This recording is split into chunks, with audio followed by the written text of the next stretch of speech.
Mezzi blindati austriaci al Brennero per impedire ai migranti di lasciare l'Italia. Il governatore Luca Zaia attacca Palazzo Chigi per la sua posizione attendista in materia di immigrazione.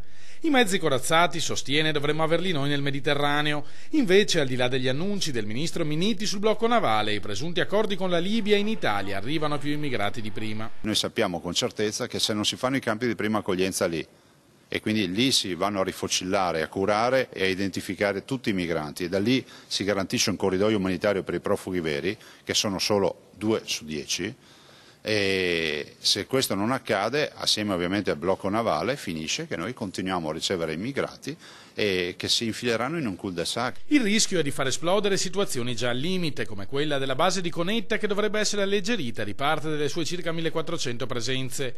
Con le frontiere chiuse in uscita e un volume di sbarchi senza precedenti non sarà un'impresa facile. Sono anni che ci danno dei razzisti e dei rozzi localisti, ricorda Zaia, e adesso tutta l'Europa sta facendo quello che abbiamo sempre detto noi.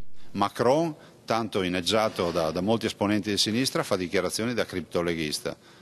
Dice noi ospitiamo i profughi ma non i migranti economici, vuol dire che 8 su 10 non li vuole, tant'è vero che chiudono le frontiere. L'abbiamo già vista, è una riedizione di un film già visto. L'Italia prenda atto che è isolata. La verità, chiosa il governatore, è che l'Italia è stata lasciata sola col suo buonismo ipocrita e con un mare di eurochiacchiere. La forma anche a sostanza. Io ho visto la conferenza stampa per parlare di questi temi di una settimana fa, 5-6 giorni fa. Cioè, ho visto il tavolo, io vorrei chiedere se estraggono a sorte i posti o se sono così.